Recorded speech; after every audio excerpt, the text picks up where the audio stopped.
Almost completely unremarked by the mainstream media, it seems as though Ukraine has crossed an important line in the war with Russia in its use of a drone that uses artificial intelligence to identify targets on the battlefield. Targets that can then be hit, leading to human deaths, without the intervention of a human decision-maker. As first steps go, as we'll see, it's a relatively small one, but in symbolic terms, it is huge. And the fact that almost nobody so far is even remarking on it, save for a few defence-specific journals, rather telling indication of just how easily we are going to sail over that line in the future. In this video, we'll reflect on the dark place that might well be taking us, especially relevant given current events in Israel and Gaza. There's been a lot of talk in recent years about the likely creation of autonomous weapons powered by artificial intelligence, not so affectionately referred to as slaughter bots. One group brought the likely impending reality to vivid life with a well-executed video showing a version where you could imagine a swarm of tiny mini drones that get dropped over a particular area. Buys this.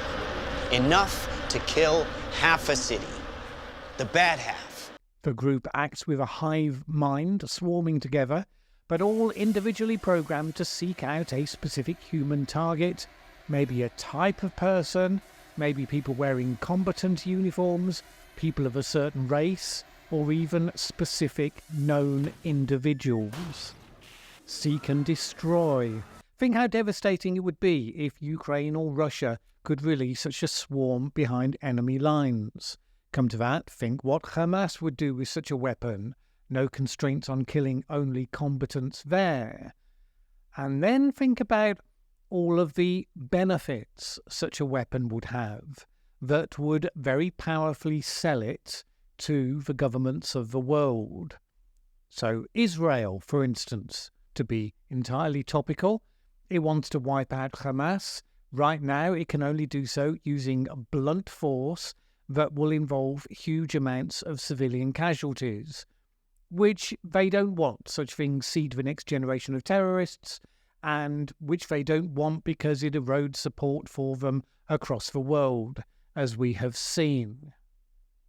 Suppose they could program in the faces and other characteristics of known Hamas fighters and send the slaughter-bot swarm to seek and destroy only those people. That would be a lot more targeted, arguably a lot more humane, surely a more attractive option than bombing the whole of Gaza back into the Stone Age. And that is how we end up crossing such lines. The thing is, once the technology's out there and being widely used, it can, of course, be used by those with other priorities. What will be the year between now and, the year 2050, when the first political assassination is carried out by such means? What will be the year between now and the year 2050, when the first high-casualty terrorist outrage or rogue state covert operation gets carried out? And if you really want to plumb the depths, what will be the year between now and the year, well, let's be optimistic and say 2100, when the first mass genocide gets carried out by such means? It's because of all this potential that the United Nations has been discussing legal restrictions on autonomous weapons. Right now, there are no specific laws in place, and it's likely that creating such laws is going to be immensely difficult. Why? Well, principally because the United States and China and other powerful nations see themselves as having an interest in developing exactly such weapons. There have already been reports of the US Defense Research Agency, DARPA, working on a drone swarm project labelled the Autonomous Multi-Domain Adaptive Swarms of Swarms. The few details that are not classified confirm that this will be a system to enable multiple swarms of small aerial, ground, and underwater drones to work together to knock out enemy defences. The US still operates on the basis there must always be a human in the loop when it comes to decisions to use lethal force. Whether that remains the policy if the alternative becomes normalised across the world, well, that's a key question. And exactly why what's happening in Ukraine on this score should really matter. So, let's talk about Ukraine and let's talk about today.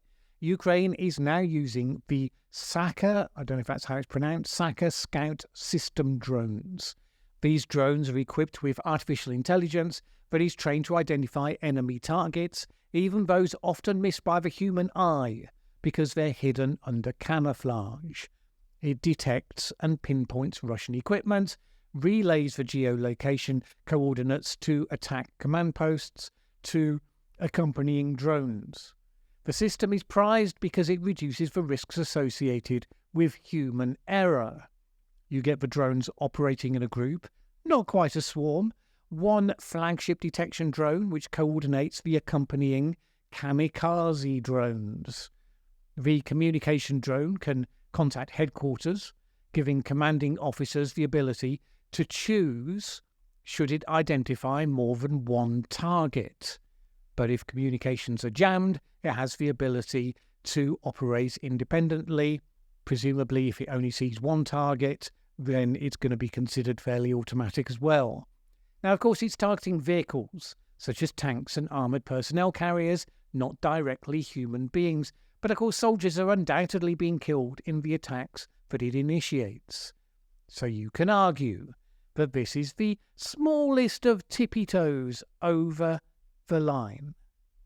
A system that identifies enemy military vehicles and can attack them, mostly with some contact with human decision makers, but likely some fully autonomous use as well. The scope for accidental killing of civilians or friendly forces is minimal, I guess, in that use case. And while it's an enhancement that's valuable to Ukraine, it's not the overwhelming escalation envisaged by that tiny robot swarm I showed you at the start. But if the line is not to be drawn in the use of autonomous weapons acting independently full stop, then the question follows, where is that line? If we've already descended to the point where the debate is about the reliability of the system in identifying genuine enemies rather than generating false positives, that's just a debate about the skill of the technology, which, of course, over time will improve. It's not a moral debate, in principle, about machines deciding when to kill humans. In my view, such weapons are inevitable. They will be justified by decision makers in exactly the same way that every tufted battlefield decision is justified. The necessity of survival. Israel is hitting Gaza hard, with huge collateral damage to innocent people, even if the recent bombing of a hospital turns out not to have been initiated by them. And that is justified above all by perceived necessity. People like me will say you should go to strenuous lengths to protect civilians, and they will say to the likes of me, well, all very well for you to say, Mallen, you don't live surrounded by enemies on all sides who, if they get their way, will wipe you out, men, women and children all. They will say, we fight hard because we don't have the option to fail. And yes, in the luxury of my environment of near total safety, I can speculate that you might be able to find a way to do that while doing more to protect civilians. I can't deny it's a lot easier to say that sat here than it is necessarily to do it there. Well, exactly the same logic applies. People like me should welcome it if Israel uses slaughter bots trained to seek out the real enemy rather than hitting civilians. Therefore, the argument goes, this is progress we should embrace, not something we should fear. At least, until the other side use it. When we used the nuclear bomb against human beings, we quickly recognized, well, could have been quicker, but we recognized that this was a weapon so terrible that it should never, ever be used. However difficult it is, because you can't uninvent the technology, we should have norms and restrictions. It should be a real pariah threshold. Even the likes of Russia in a time of war, it might outrage norms by threatening its use, but even it so far has not crossed that line. Many argued that the use of autonomous weapons should be the same category of weapon, so obviously taking us to a dark place that we should draw the line at ever using them. Personally, I could sign up to that, but what we've just shown is that that logic has not held in practice. Ukraine has sailed easily over that line. At the time of shooting this video, almost without comment. It's like the use of smart missile targeting. It used to be that war indiscriminately killed.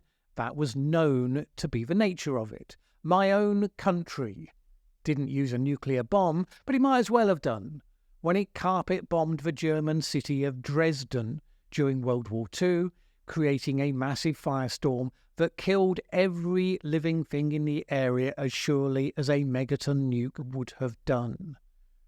Now, in modern warfare, we got used to the idea that smartish weapons that would be targeted on military enemies, to the degree that when one of them went astray and, say, hit a hospital or a school, that was reported as a terrible tragedy and a failure by the military, and people wanted to know who was to blame. The autonomous drones are kind of inevitable because they will be sold as the next step up in that logic. Compared with the terrible toll of the Israel-Hamas conflict to come over the next few weeks, it will be sold as the surgical strike that takes out the bad guys and leaves the rest untouched. The difference is that precision-guided missiles are pretty much the preserve only of state-level actors, and the most advanced ones at that. The autonomous drones technology, well, that lowers the bar really quite a lot. It will have some good sort of benefits. Let's hope these outweigh the very real costs. Because as of today, apparently, we're across the line. I could be wrong. I don't think we'll be retreating back over that line anytime soon.